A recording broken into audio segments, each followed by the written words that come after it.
tout pour Jésus. Est-ce que tu sais que Dieu te veut à 100%? Non, pas à 100% en fait. Il te veut à 200%. Non, à 300%. Est-ce que tu es convaincu d'être engagé à 300% avec lui? Si tu n'es pas encore convaincu, je suis certain et convaincu qu'à la fin de cette émission, tu vas être engagé totalement avec lui. Pourquoi j'en suis convaincu? Parce qu'on a deux invités qui sont engagés à 200% avec Dieu et ils vont nous partager leur témoignage, un témoignage particulier, une histoire atypique d'un homme qui s'appelle Saya, un ex-rugbyman. Attention, attention, on va décoller ensemble, c'est maintenant dans Face à Face. Hello Saya et Myriam, comment ça va? Salut Yanis. Salut Yanis, très bien. Super, on est content d'être avec vous. Merci d'être là. Je sais, vous ayant entendu que vous allez être deux instruments de bénédiction pour toutes les personnes qui nous regardent. Et avant tout, est-ce que vous pouvez rapidement, mais je dis bien rapidement parce que les pasteurs ont l'habitude de faire des sermons quand on a 2 minutes. Est-ce que vous pouvez vous présenter? Okay. Je commence? Allez. Je m'appelle Myriam, je suis l'épouse de Saya qui est pasteur et qui est une merveilleuse personne. On partage notre vie. Ça fait 7 ans qu'on est mariés cette année. Wow, 7 ans, ouais. J'ai toujours connu le Seigneur et j'ai fait une réelle rencontre, les nouveaux, Saint-Esprit, tout ça. Vers 13 ans, j'ai pris mon baptême et depuis, je ne le lâche plus. Je ne lâche plus. Je suis tellement reconnaissante que le Seigneur m'aime et a une destinée pour ma vie. Et je veux croire que le fait d'être avec Saya, on est des bénédictions et on va aujourd'hui parler de tout ça ensemble. Amen. Amen. Et moi, je m'appelle Saya Tanguinoa et je suis 32 ans. Oui, j'ai hâte de partager mon témoignage, notre témoignage aujourd'hui avec vous. Et je crois que ça va être une bénédiction pour vous tous. Alors, vous êtes localisé là actuellement en Angleterre, à côté de Londres, je ne me trompe pas, c'est ça? Oui. Il fait beau, j'imagine? Aujourd'hui, oui. Oui, aujourd'hui, oui, il y a du soleil. Donc, Saya, tu viens d'Australie, c'est ça? Ouais, j'étais né en Australie. D'accord, tu peux nous parler un petit peu du contexte familial, social dans lequel tu évolues, très jeune, très petit? Parce que tu as une carrière quand même qui est particulière, donc pour que les gens puissent bien cerner ton vécu, est-ce que tu peux nous dire d'où tu viens, comment tu as grandi, dans une famille aimante, remplie d'amour ou dépourvue d'amour? Parle-nous un peu de toi. Oui, bien sûr. Merci pour l'opportunité. J'ai grandi dans une famille prof. J'étais né en Australie, mais ma famille, l'origine, c'est Tonga. Je ne sais pas si beaucoup de personnes connaissent cette île. Les îles Tonga. Les îles de Tonga, c'est dans le Pacifique, juste à côté de Fidji. Et mes parents viennent de là. Mais oui, quand j'ai grandi, on est 6 dans la famille, 4 frères, 2 sœurs. Et j'ai grandi avec mon père, il était alcoolique. C'était pas facile de grandir, je connais pas le Seigneur. Mon père, il a dit oui, mais je pense sincèrement qu'il connaît pas le Seigneur à ce moment-là. Mais c'était très dur de grandir dans une famille que mon père, il était alcoolique, il était très agressif vers ma mère. On est pas mal de bouger, la maison aussi. Une fois. Allé en foyer aussi. Oui, foyer, c'était pas facile de grandir dans une famille comme ça. Et au même moment, pour nous, quand j'ai grandi, notre espoir, c'était vraiment le sport. C'était pas le foot, parce que je connais ici, en France, Angleterre, tout le monde aime le foot, mais c'était vraiment le rugby. Oui. Le contact, j'aimais beaucoup le contact. Pour moi, parce que j'ai grandi, je vois mon père, il était très agressif, alcoolique. Et pour moi, ça me blesse beaucoup. J'étais très colère. Tu avais beaucoup de colère en toi. Beaucoup de colère colère en moi vers mon père parce que les choses qu'il a fait dans notre famille, quoi. Ton refuge, ça va être le rugby. Tu vas très tôt te mettre à jouer au rugby. D'ailleurs, je vois que tu rentres même pas dans le cadre de la télé. Je te demanderai pas combien tu mesures, peut-être 2, 3 mètres. Je plaisante. Tu as été, donc tu commences le rugby, mais tu as vraiment des qualités pour ça, puisque au final, tu deviens rugbyman. Ouais, c'est ça. On voit une photo de toi là. Tu peux nous commenter cette photo? Oui, cette photo, solide. Je viens de faire un essai. Mais cette photo, c'était vraiment ça, c'était en France. Je viens d'Australie et je venu en France pour jouer professionnel. C'était mon rêve pour jouer professionnel de rugby. Et j'ai eu cette opportunité en 2017, pardon. J'ai eu un contrat professionnel pour jouer en France, dans le sud, à Avignon. Et cette photo-là, c'était moi qui joue contre Limoux, je pense. Ouais. D'accord. Donc, tu as quitté ta famille, quitté tes amis, un petit peu comme Abraham, quitte ton père, quitte ta mère, suis-moi. Je ne sais pas si tu connaissais Dieu à cette époque, mais en tout cas, tu es arrivé en France pour embraser une carrière de rugbyman, c'est ça? C'est ça. Quand je pense à mon histoire, ton témoignage, j'ai vraiment pensé à Abraham, de quitter sa famille, à vraiment rencontrer le Seigneur seul. Parce que quand j'ai venu en France, je connais pas j'ai pas envie d'entrer dans le ministère, j'ai pas envie de juste faire quoi que ce soit, mais j'ai vraiment venu pour le rugby et then après c'est tout changé et j'ai vraiment rencontré le Seigneur ici en France et c'est là que mon ministère commençait et vraiment mon cœur, j'ai donné tout pour Jésus. Ouais. Mais avant que tu rencontres le Seigneur, c'était qui Saya sur le terrain et en dehors des terrains? Qui tu étais? Ouais, comme j'étais avant, j'étais une jeune très colère vers mon père parce que quand j'ai grandi, c'était pas ouf. Mais j'ai rencontré le Seigneur à 15 ans, mais j'ai pas grandi dans ma foi. J'ai juste allé à l'église, mais pas vraiment connaître le Seigneur. C'est vraiment quand j'ai venu en France, quand j'étais toute seule, quand j'ai quitté ma famille, quand j'ai vraiment en vision.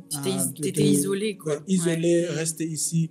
Et après, quand j'ai venu en France, c'est tout changé pour moi. Mais il y a des gens, il y a des ministères en France même qui me disent la France, c'est vraiment le cimetière pour les ministères. Cimetière des ministères. Mais pour moi, c'est vraiment, c'est vraiment la place que j'ai rencontré le Seigneur et me dit que maintenant tu peux faire. Mais tu sais que les cimetières, c'est un lieu de résurrection. Aïe c'est parti. Même si on dit que la France, c'est un cimetière, et je l'ai déjà entendu ça, mais moi je proclame que Dieu est capable de ressusciter ceux qui sont morts, et tu en es la preuve. Et juste avant d'avancer, comment toi, tu vas revenir à la vie? Parce qu'au-delà de tout ce que tu as vécu dans ton enfance, il y a toi et Dieu, il y a Dieu et toi. Comment Dieu se révèle à toi? C'est pour ça que quand je suis venu en France, j'ai vraiment focalisé, c'est quoi la vision de Dieu pour ma vie?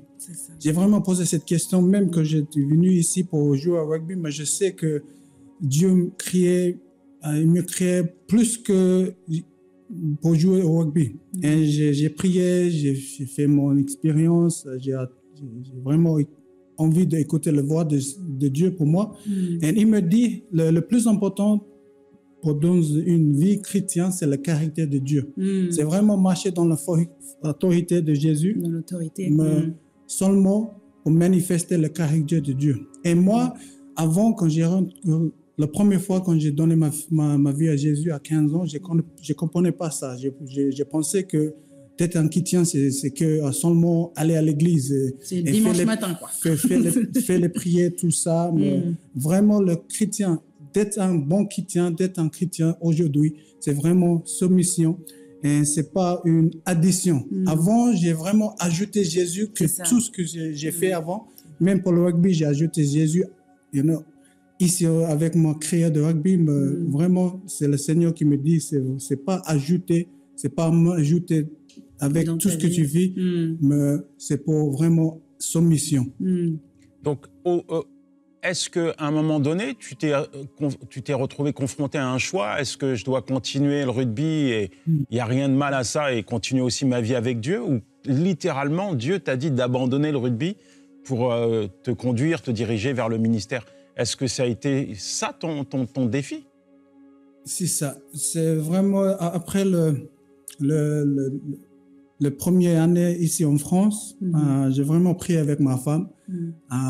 Et on a prié c'est quoi la direction pour notre vie. J'ai vraiment senti le Saint-Esprit me dire c'est maintenant ou jamais. Oui, et que quand il me dit c'est maintenant ou jamais, j'ai expliqué à Myriam il faut que je me quitte le rugby. Elle me dit je pensais que Myriam va agir très mal parce que ça veut dire que je gagne pas l'argent. Et pour moi, peut-être un homme qui gagne pas l'argent, ça va être très compliqué pour moi. Myriam me supportait, me priait pour moi et on a prié tous ensemble. Et on est vraiment convaincus que le Seigneur nous dise que c'est maintenant ou jamais de vraiment entrer dans votre destinée en Christ. Donc tu arrêtes la carrière. C'est ça, j'arrêtais. Et pourtant, c'était au moment où vraiment il commençait en France à être un petit peu plus connu, où d'autres clubs étaient intéressés. Et on avait les appels des autres clubs. Et là, on se dit, mais on fait quoi, Seigneur, on fait quoi? Et bon, on a tout abandonné, on a obéi.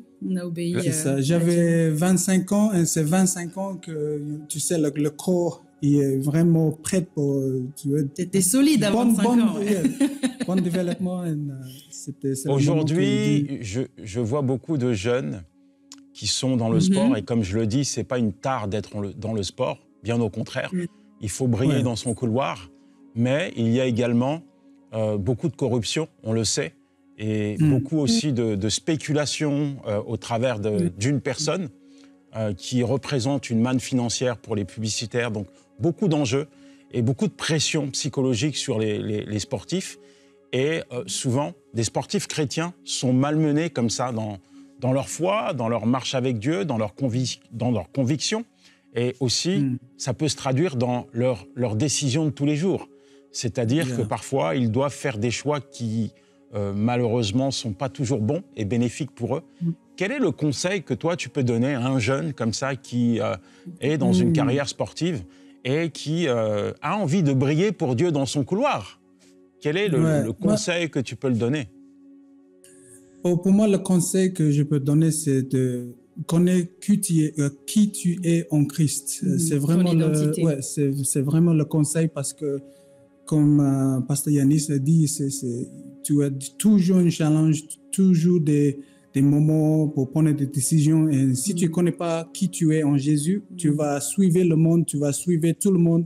Et Jésus nous appelle d'être la lumière de le monde, pas de suivre le monde. Et ça, c'est vraiment la clé pour moi qui m'aidait de vraiment entrer dans la volonté de Dieu pour moi. C'est vraiment briller. Tu conçois aussi, et c'est pas là je te pose pas des questions pièges, hein, mais tu conçois aussi que quand tu sors d'une famille où, malheureusement, il y a eu la pauvreté qui s'est installée et que tout à coup, tu as un jeune comme ça qui réussit dans le domaine du sport et qui gagne de l'argent, ça représente aussi quelque chose d'important pour une famille.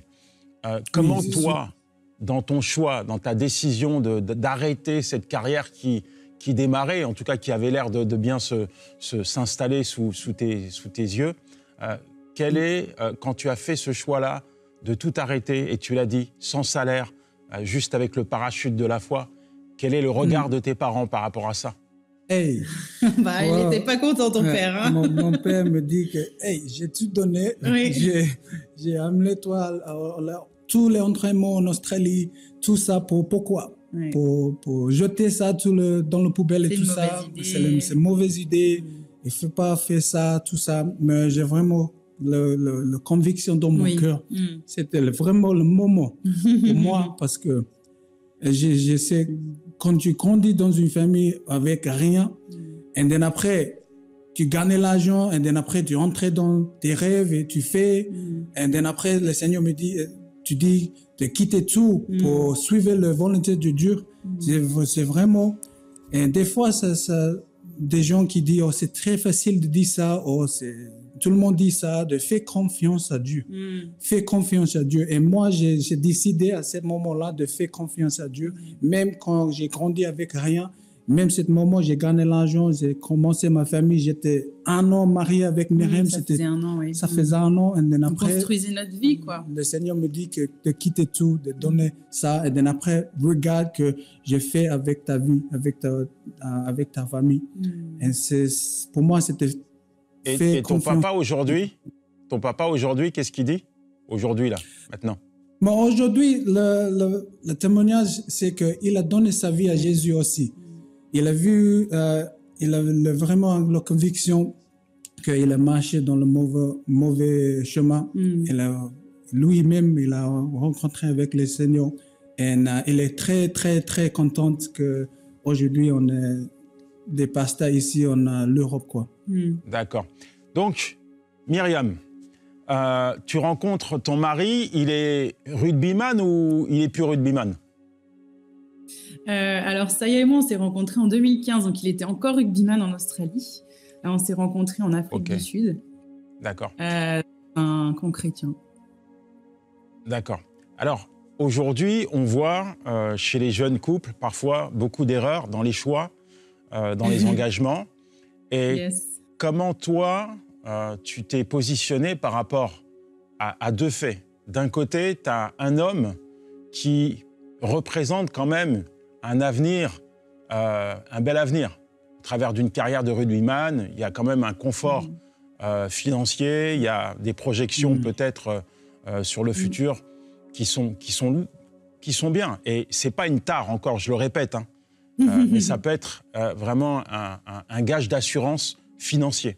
Et puis d'un autre côté, tu as l'appel de Dieu. Et il y a beaucoup, parfois, qui rebutent un petit peu là-dessus parce que l'appel de Dieu, c'est pas toujours marcher dans une zone de confort. Quand Dieu nous appelle, c'est pas forcément à marcher sur une autoroute 4 étoiles. Et quand on rentre dans l'appel de Dieu, il y a beaucoup de sacrifices. Et toi, tu fais le choix, justement, de soutenir, d'appuyer et de t'engager également dans cette voie où c'est le renoncement, c'est le sacrifice, c'est le 100% à Dieu. Quelles sont les convictions que Dieu va mettre sur ton cœur pour t'engager dans cette voie et pour rassurer ton mari?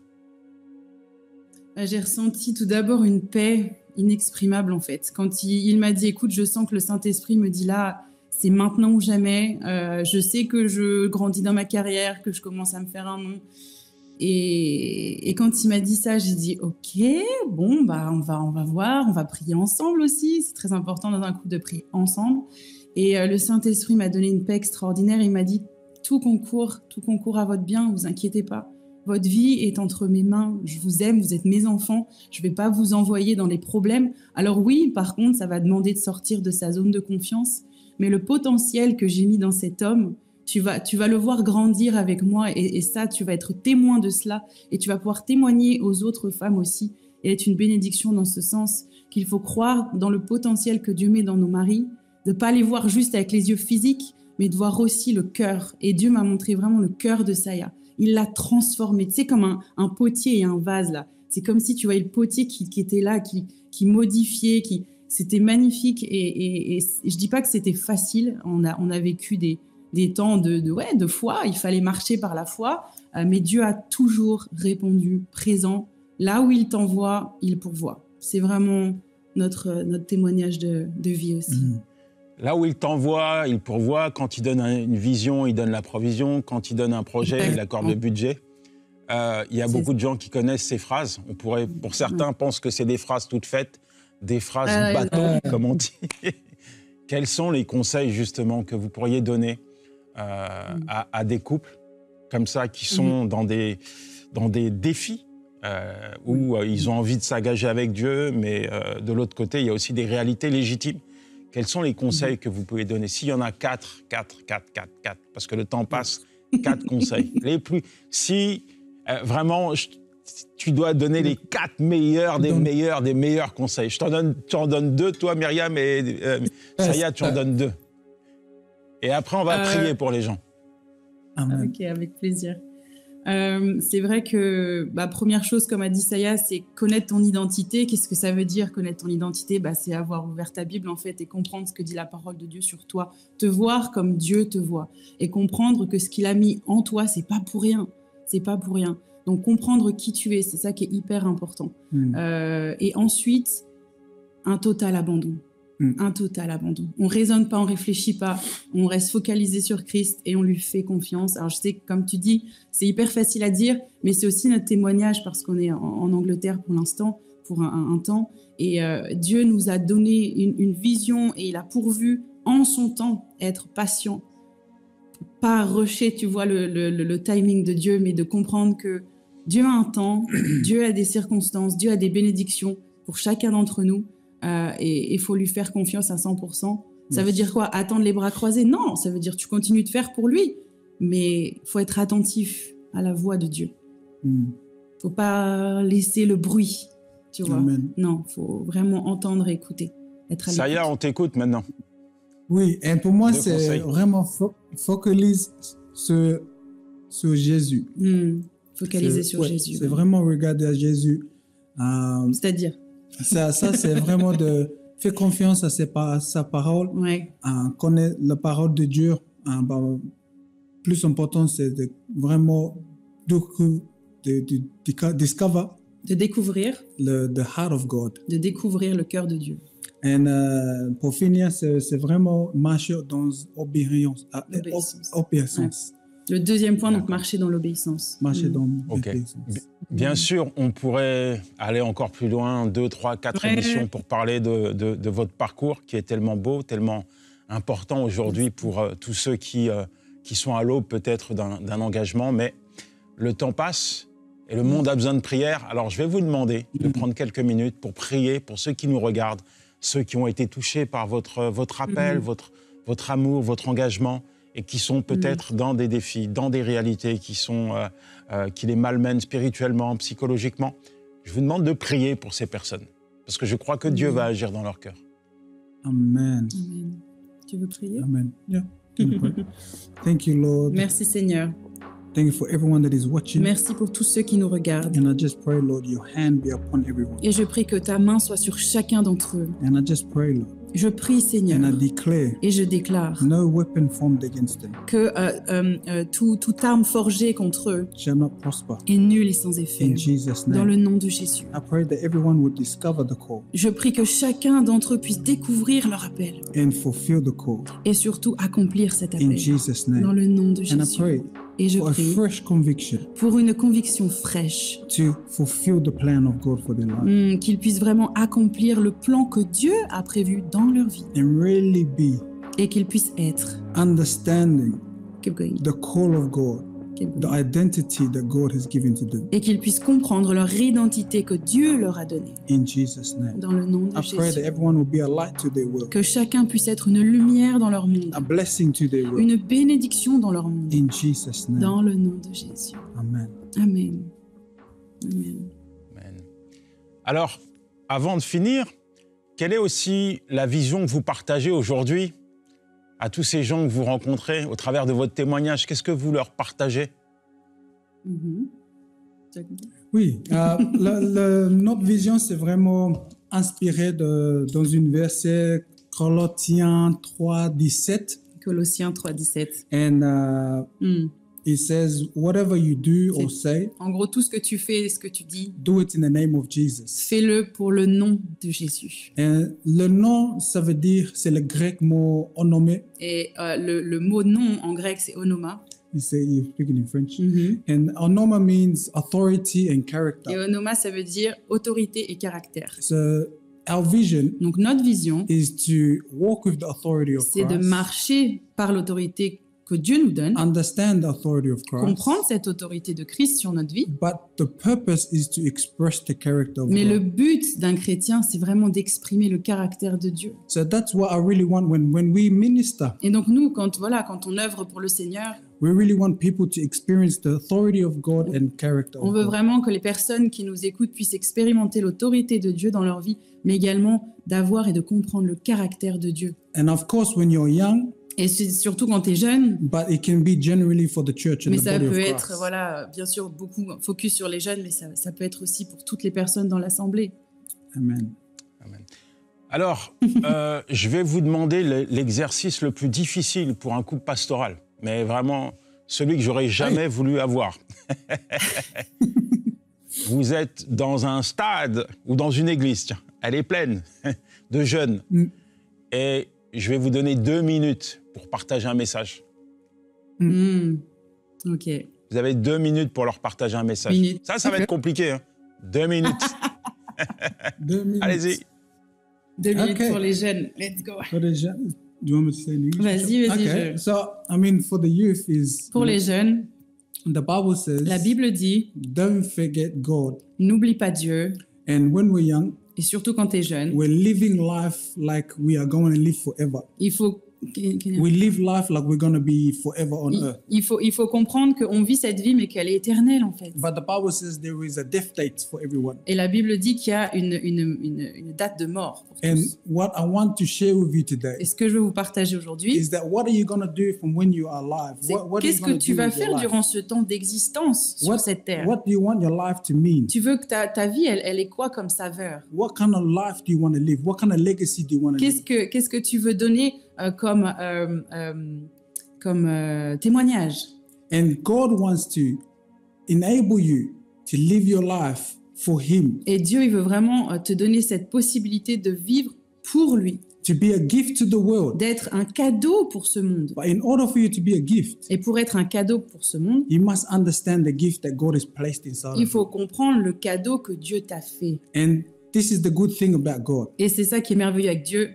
God works very simply. Dieu, lui, travaille dans la simplicité. Some people, they complicate the Bible, Certaines personnes compliquent la Bible, but God speaks very simply, mais black and white. Dieu, il parle simplement. He says, if you love me Il dit, si tu m'aimes and do my word, et que tu pratiques ma parole, there will always be a blessing there. alors il y aura toujours une bénédiction. And so you have a purpose on earth. Tu as un but sur cette terre. And He wants to help you Et il veut achieve t'aider à accomplir that plan and purpose. ce plan. And that's how you'll be a blessing to this Et c'est earth. comme ça que tu vas pouvoir être une bénédiction.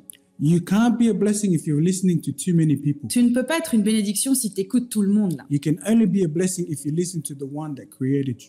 Tu seras une bénédiction si tu es à l'écoute de celui qui t'a So créé. the good news is Alors la bonne nouvelle, God has created you. Dieu t'a créé. God loves you. Dieu t'aime And He wants to use your life et il veut t'utiliser so that you can be a blessing to the pour world. être une bénédiction pour ce monde. In Jesus' Yes. Dans le nom de Jésus. name. Amen. Yes. Tu as marqué l'essai, mon frère. Tu as marqué l'essai. C'est ça. En tous les cas, que le Seigneur vous bénisse abondamment, Myriam et Saya, dans votre ministère, Merci beaucoup. et qu'il vous accompagne encore dans chaque chose, chaque pas que vous faites pour lui, chaque service pour sa gloire. Merci d'avoir partagé avec autant d'authenticité votre témoignage.